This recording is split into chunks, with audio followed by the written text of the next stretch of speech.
প্রিয় শিক্ষার্থীবৃন্দ, আসসালামু আলাইকুম ওয়া রাহমাতুল্লাহ বারাকাতুহু। আশা করি তোমরা ভালো আছো। আমিও ভালো আছি আলহামদুলিল্লাহ। একটি নতুন ভিডিও নিয়ে আজকে তোমাদের সামনে আবারও উপস্থিত হলাম। অনেকেই বলে থাকো যে এবছরের প্রশ্ন একটু হার্ড এসেছে। তা আমরা যখন পরীক্ষা শেষ হয় তখন ছাত্রছাত্রীদের মুখে এই কথাটা শুনতে পাই। তার উপর ভিত্তি করে আমি একটা এক্সেপশনাল কোশ্চেন আজকে তৈরি করেছি তোমাদের জন্য। যারা বিবিএ অনার্সে পড়ো তাদের জন্য তো কাজে লাগবেই, পাশাপাশি যারা ইন্টারমিডিয়েট ফার্স্ট ইয়ার এবং সেকেন্ড ইয়ার আছো তাদের জন্য কিন্তু ভিডিওটা অনেক উপকারী হবে। সো শুরু থেকে শেষ পর্যন্ত যদি দেখতে থাকো অবশ্যই তোমার জীবনে বিভিন্ন ক্ষেত্রে, শুধুমাত্র যে তোমার পড়াশোনার ক্ষেত্রেই কাজে লাগবে বিষয়টা তা নয়। তুমি কোনো ফাইন্যান্সিয়াল ডিসিশনের ক্ষেত্রে বা কোনো একটা প্রতিষ্ঠানের ইনকাম স্টেটমেন্ট করার জন্যে মানে তোমার পারদর্শিতা সেই জিনিসটা আস্তে আস্তে বেড়ে যাবে। তো প্রিন্সিপাল অফ ফিনান্স, এটা বিবিএ অনার্স তোমরা জানো first year, department of accounting management marketing and finance. এটা কয়েকদিন যাবতীয় আমি বলতেছি, তাদের জন্য এটা স্পেশালি করা। আর হচ্ছে যারা এইচএসসি তে আছো ফিনান্স এন্ড ব্যাংকিং, তাদের দুইটা পার্ট আছে, একটা হচ্ছে ফার্স্ট পার্ট, একটা সেকেন্ড পার্ট। ফার্স্ট পার্টের জন্য ম্যাথমেটিক্যাল টার্মস এবং সেকেন্ড পার্টের জন্য তোমাদের থিওরিটিক্যাল টার্মস। সো যারা বাংলা ভার্সন এবং ইংলিশ ভার্সনে আছো তারা বাংলা লিখবে, আর যারা ইংলিশ ভার্সনে আছো তারা ইংরেজিতে লিখবে। পার্থক্য এতটুকুই, বাট অঙ্কের যে রুলস, অঙ্কের যে নিয়ম সবকিছুই কিন্তু সেম থাকবে। ঠিক আছে? এখানে একটা জাস্ট টার্ম তোমাদের জন্য, চলার পথে always try to say the truth, অর্থাৎ সব সময় তোমরা সত্য কথা বলার চেষ্টা করবে। তার কারণ সত্য এমন একটি উপকরণ, সত্য এমন একটা বিষয় যা কখনো মিথ্যা দিয়ে ঢাকার চেষ্টা করবে না। কারণ তুমি জীবনে শর্ট টাইমের জন্য এই পৃথিবীতে আগমন করেছো, শুধু তুমি নয় আমিও এর মধ্যে আছি। সুতরাং যারাই আমরা এই দুনিয়াতে এই শর্ট টাইমের জন্য আসছি, সুতরাং সবসময় সত্যের পাশাপাশি থাকবো, মিথ্যাকে আমরা কখনো প্রশ্রয় দিব না। এটা হচ্ছে জাস্ট তোমাদের প্রতি আমার সবিনয় নিবেদন এবং আবেদন থাকবে। ঠিক আছে? মানা এবং না মানা সম্পূর্ণই তোমার ব্যাপার।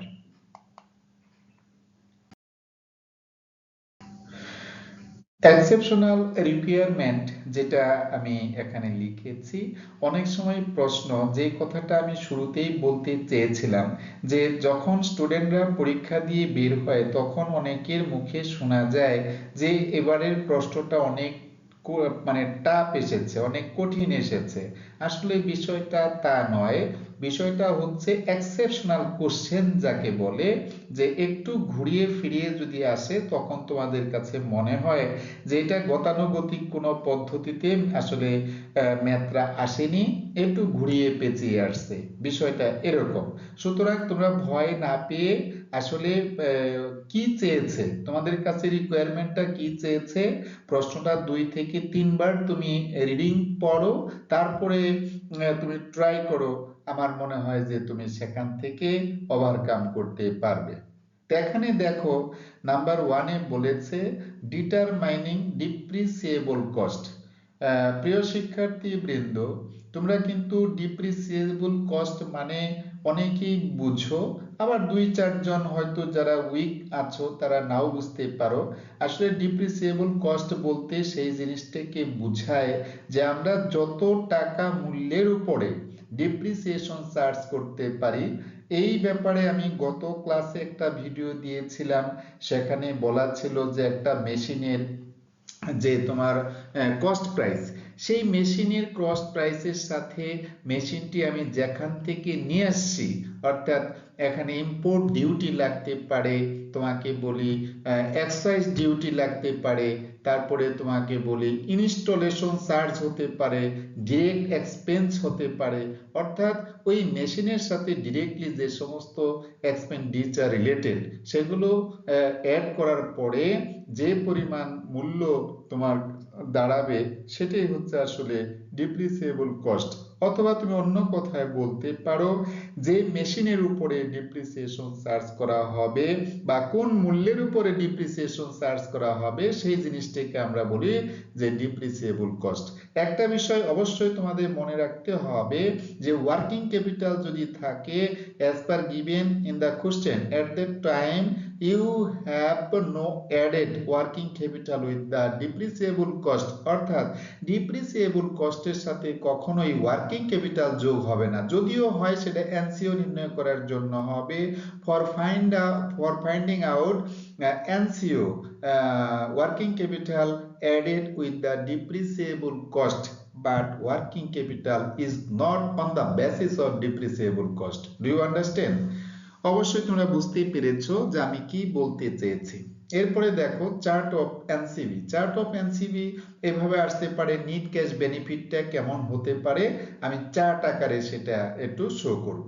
এরপরে দেখো ফর ইনকাম স্টেটমেন্ট, অনেক সময় দেখা যায় যে ক্যাপিটাল বাজেটিং এর মধ্যে ইনকাম স্টেটমেন্টটাও চলে আসে।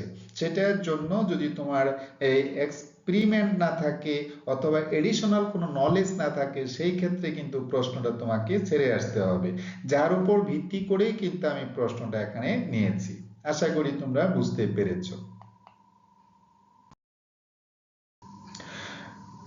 এখানে আমি তোমাদের একটা চার্ট লিখেছি, দেখো depreciable cost, cash price of investment. এই যে ক্যাশ প্রাইস অফ ইনভেস্টমেন্ট এটা কি জন্য হতে পারে, ল্যান্ডের পিছনে যদি বিনিয়োগ হয় সেটা ক্যাশ প্রাইস হতে পারে, বিল্ডিং এর জন্য যদি বিনিয়োগ করি তার জন্য ইনভেস্টমেন্ট হতে পারে, তারপরে জমির জন্য হতে পারে, তারপরে কোনো একটা খামার যদি আমরা এস্টাবলিশ করতে চাই তার জন্য যে খরচ সেটা ক্যাশ প্রাইস অফ ইনভেস্টমেন্ট হতে পারে, এটসেট্রা এটসেট্রা। এর সাথে অ্যাড আদার ইনিশিয়াল এক্সপেন্সেস, অর্থাৎ এই ক্যাশ প্রাইস ইনভেস্টমেন্টের সাথে যদি রিলেটেড কোনো এক্সপেন্ডিচার থাকে সেগুলো আমরা অ্যাড করব, ঠিক আছে। এরপরে দেখো ফ্রেট আছে, ফ্রেট মানে হলো জাহাজ ভাড়া, অর্থাৎ যদি কোনো মেশিন আমি বিদেশ থেকে আমদানি করতে চাই সেই ক্ষেত্রে নৌপথে আনার জন্য যে ক্যারিং কস্টটা আমাকে বহন করতে হবে সেটা হচ্ছে ডিরেক্ট এক্সপেন্ডিচার, ঠিক আছে। ইন্স্যুরেন্স যে কথাটা বলা আছে এটা হচ্ছে আমরা যে পণ্যটা বাইরে থেকে ক্রয় করেছি সেটা আনার জন্য যদি বলা তো যায় না, এটা অনেক সময় দুর্ঘটনা হতে পারে, যার জন্য আমরা পণ্যটা কি করব ইন্স্যুরেন্স দিয়ে নিয়ে আসবো, সুতরাং এই খরচটাও হচ্ছে আমার ডিরেক্ট এক্সপেন্ডিচার। এরপরে যে মেশিনটি আমি ক্রয় করেছি সেটা ইনস্টলেশন করতে হবে অর্থাৎ সংস্থাপন করতে হবে, এটাও একটা direct expenditure, so it will be added with the cash price of investment. Do you understand what I say? Yes, you better understand. তো এরপরে দেখো আছে ইম্পোর্ট ডিউটি অথবা ডক চার্জ। তো ইম্পোর্ট ডিউটি হচ্ছে আমদানির শুল্ক আর ডক চার্জ হচ্ছে আমি এই পণ্যটা যে জায়গায় খালাস করব, ঠিক আছে, মানে আনলোড করব, সেই ক্ষেত্রে যে একটা চার্জ সরকারকে দিতে হয় তার নাম হচ্ছে ডক চার্জ, ঠিক আছে। এরপরে ক্যারেজ থাকতে পারে, লিগ্যাল চার্জ থাকতে পারে, ঠিক আছে। এরপর টোটাল যে পরিমাণ টাকা হলো সেই টাকা থেকে removal cost of old machine, অর্থাৎ removal cost of old machine মানে এটা রিপ্লেসমেন্টের ক্ষেত্রে হয় যে অনেক সময় নতুন একটা মেশিন আমরা ক্রয় করেছি পুরাতন মেশিনকে বাদ দিয়ে, সেই ক্ষেত্রে পুরাতন মেশিনের ক্ষেত্রে যদি আমরা কিছু টাকা সেখান থেকে রিটার্ন ব্যাক পাই সেটা আমাকে কি করতে হবে টোটাল এক্সপেন্স থেকে বাদ দিতে হবে, বাদ দেওয়ার পরে যে পরিমাণ টাকা আমি এখানে অবশিষ্ট পাবো তার নামে হচ্ছে ডিপ্রিসিয়েবল কস্ট। আশা করি তোমরা বুঝতে পেরেছো।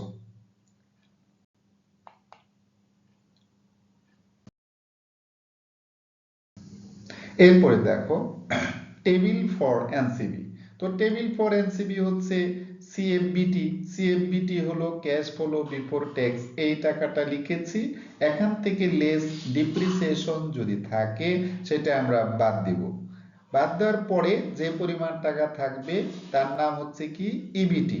এবার ইবিটি থেকে ট্যাক্স আমরা কি করব, বাদ দিব। ট্যাক্স বাদ দেওয়ার পরে যে টাকাটা পাই তার নাম হচ্ছে ইএটি।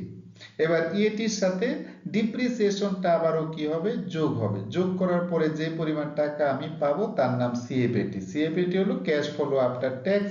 আর এই ক্যাশ ফলো আফটার ট্যাক্সের সাথে ডিপ্রিসিয়েশন যোগ করলে যে পরিমাণ টাকা পাবো তার নাম হচ্ছে NCB, that means net cash benefit. এটা কিন্তু আমরা টেবিল আকারে আগে দেখিয়েছিলাম যে বিগত লেকচারগুলো তোমরা যদি একটু টেনে দেখো তাহলে তুমি সেখানে পেয়ে যাবে যে আমি টেবিল আকারে সেখানে কিভাবে এনসিবিটা প্রয়োগ করেছি বা এনসিবিটা করেছি। ঠিক আছে?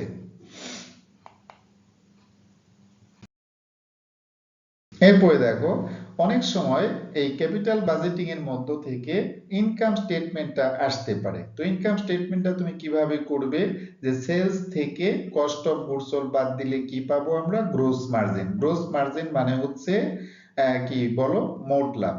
আর মোট লাভ থেকে অপারেটিং এক্সপেন্সেস এবং ডিপ্রিসিয়েশন বাদ দিলে যে পরিমাণ টাকা থাকে তার নাম হচ্ছে ইবিটি। ইবিটি মানে হলো আর্নিং বিফোর ট্যাক্স। এবার প্রিয় শিক্ষার্থী বৃন্দ শোনো, যদি ট্যাক্স রেট এখানে থাকে তাহলে ইবিটি থেকে ট্যাক্সটা আমরা কি করব, বাদ দিব। বাদ দিলে পাওয়া যাবে ইএটি। ইএটি মানে হচ্ছে আর্নিং আফটার ট্যাক্স। যদি থাকে আমরা বাদ দিব, আর যদি না থাকে তাহলে আমার বাদ দেওয়ার কোনো প্রয়োজন নাই। আশা করি তোমরা বুঝতে পেরেছো। তাহলে এখানে শুধুমাত্র ক্যাপিটাল বাজেটিং এর মধ্যে ওই যে আগের লেকচার গুলাতে দেখেছো পেব্যাক পিরিয়ড করেছি, তারপরে এআরআর অর্থাৎ average rate of return, that means গড় মুনাফার হার পদ্ধতি করেছি, ইন্টারনাল রেট অফ রিটার্ন অর্থাৎ কি বলে অভ্যন্তরীণ উপার্জন হার পদ্ধতি করেছি, তারপরে পিআই প্রফিটেবিলিটি ইন্ডেক্স করেছি, এনপিআই নিট প্রফিটেবিলিটি ইন্ডেক্স করেছি। ঠিক আছে?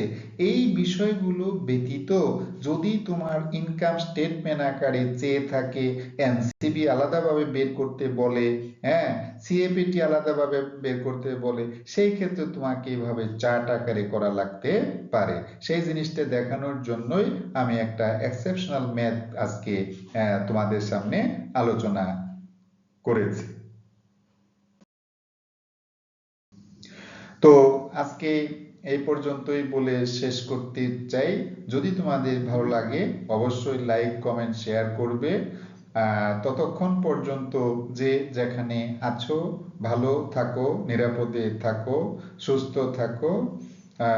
আর যদি কোনো ত্রুটি থাকে আমাকে অবশ্যই কমেন্টস বক্সে জানাও, পরামর্শ দাও। আমি পরবর্তীতে ভালো কোনো ভিডিও নিয়ে তোমাদের সামনে আবারও যেন আসতে পারি, আল্লাহ পাক যেন আমাকে বাঁচিয়ে রাখেন। সে পর্যন্ত আজকে এখানেই সমাপ্ত ঘোষণা করছি। আসসালামু আলাইকুম ওয়া রাহমাতুল্লাহ ওয়া বারাকাতুহু।